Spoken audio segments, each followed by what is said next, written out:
विश्वनाथ चक्रवर्ती बता दें, अनुचार प्रकाश का बता दे, चूड़िकाकार बता दे, और छोड़िए उन बातों को। आपके गुरु जी के पिताजी ने भी टीका लिखी है, उसी पुस्तक को अभी मंगाया जाए। अगर उसमें राधा शब्द हो, मैं मुंह नहीं दिखाऊंगा कभी। ऐसा हो ही नहीं सकता, अर्थ का अनर्थ। हाँ नहीं, हमको कष्ट यह है कि हमको बोलना पड़ा बीच में, क्योंकि अगर अनिरुद्धाचार्य की जगह ये बात और कोई बोलता तो मैं कतई नहीं बोलता।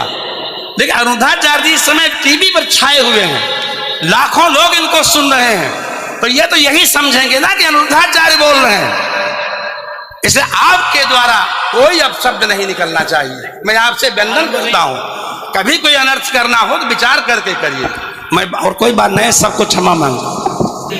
भागवत जी के अष्टम स्कंद के 10वें अध्याय में लोग कहते हैं भागवत जी में राधा का नाम नहीं है, राधा का नाम नहीं है। ये लोग गलत कहते हैं, जो भी कहता है गलत कहते हैं। लिखा हुआ मैं आपको श्लोक दिखा रहा हूँ। भागवत जी के 8वें स्कंद के 10वें अध्याय में श्लोक नंबर 40 है, लिखा है उद्यतायुध दौरदंडई राधावंतो भटान मृधे। राधावंतो लिखा, स्पष्ट लिखा गुरुजी। ऐसा है, नाश मत करिए। आधावंत है, आधावंत में दौड़ते हुए, या संधि हो गई है गुरुजी। नहीं नहीं, ये गलत बात है। आप जो है उच्चता उठाई आयुधों को लेकर के आधावंत। गुरुजी गुरुजी गुरुजी गुरुजी गुरुजी, हम तो आपके दास हैं। अनर्थ मत कीजिए ना। हमारे गुरुजी कहते हैं अयम अनर्थ ना ना गुरुजी, इसका अर्थ तो सुन लीजिए, इसका अर्थ तो सुन लीजिए।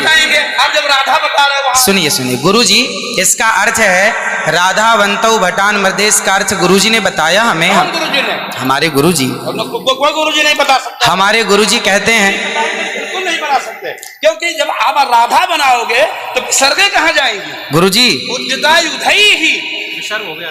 गुरुजी गुरुजी कहते हैं, गुरु शब्द है। अब चलिए, भागवत जी में दूसरा है बधू। बधू प्रयोग हुआ है, बधू प्रयोग हुआ है। तो बधू का प्रयोग ये है कि वहां श्री राधा रानी का ही स्मरण है। नहीं, लोग कहते हैं राधा नहीं है, तो राधा जी का जिक्र तो कई जगह है। राधा पदवाच्य बधू, जिसका अर्थ संकेत अर्थ हो या लक्ष्यार्थ हो और व्यंग्यार्थ हो, इन तीनों अभिधावृत्तियों के द्वारा राधा शब्द एक भी जगह भागवत में नहीं है। इसलिए जहां बधू शब्द है वहां भी अर्थ राधा है। जहां बधू है, ऐसे पानी का अर्थ जल भी होता है। जहां राधा है, जहां बधू है वहां राधा है। ऐसे थोड़े होता है। जहां आप जैसे लोग देखिए, आप विश्व हैं। हमारे गुरुजी ने बताया, ये हमारी क्या ताकत की हम बताएं? शब्द ही अर्थानाम अभिव्यक्ति त्रिभिन्न भवति। महाराज इनकी बात सारा विश्व सुनता है। महाराज श्री हमारी बात 20 आदमी सुनते हैं। महाराज जी सारा विश्व। त्रिपाठी जी, महाराज आचार्य जी, आपके चरणारविंद में मेरा निवेदन है कि अरे आप हटिए सामने से। आचार्य जी आप हटिए भैया। अरे नहीं, लेकिन ऐसा श्रीधर, आप विश्व को सुनाते हैं इसलिए कह रहा हूँ। श्रीधर जी नहीं तो गलत सुना रहे। इन्हें हटाओ। कोई गुरु नहीं बता सकता यार। चलो गुरुजन का हम चलते हैं, अगर गिरिराज जी बता दें। आचार्य श्री गुरुजी ने कहा है कि यहाँ जो राक्षस हैं वो राधा रानी का स्मरण करके, जो राक्षस हैं राधा रानी का स्मरण करके और युद्ध करने चले। जो राक्षस हैं भटान मृधे जो है, गुरुजी ने बताया कि जो राक्षस लोग हैं वो किसका स्मरण करके युद्ध करने चले?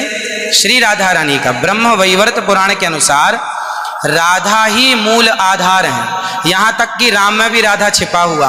आप राम का अर्थ समझिए, राम मतलब राधा, माँ मतलब माधव, दोनों का एक अक्ष है, तो राम हो गए। ये बात में स्वीकार है, लेकिन और जैसे बधू, जैसे आपने कहा कि राधा जी भगवान श्री कृष्ण ने अपने कहा आओ मेरे कंधे पर बैठ जाओ, तो किसको, कौन है वहां पर?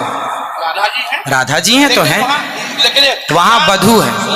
याम गोपी गोपी मैंने कृष्ण, तो श्री राधा जी, जिस गोपी को कहने का तात्पर्य यह है कि भागवत जी में कहीं राधा का अभाव नहीं है। भागवत जी में वो कहीं भी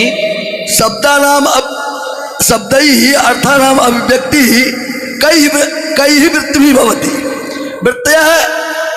वृत्तयः कति संख्या का अविदावृत्त्या लक्षणावृत्त्या व्यंजनावृत्त्या शब्दानाम अर्थस्य अभिव्यक्तिर्भवति। अस्ति कश्चन विद्वान् वक्तुं शक्नोति।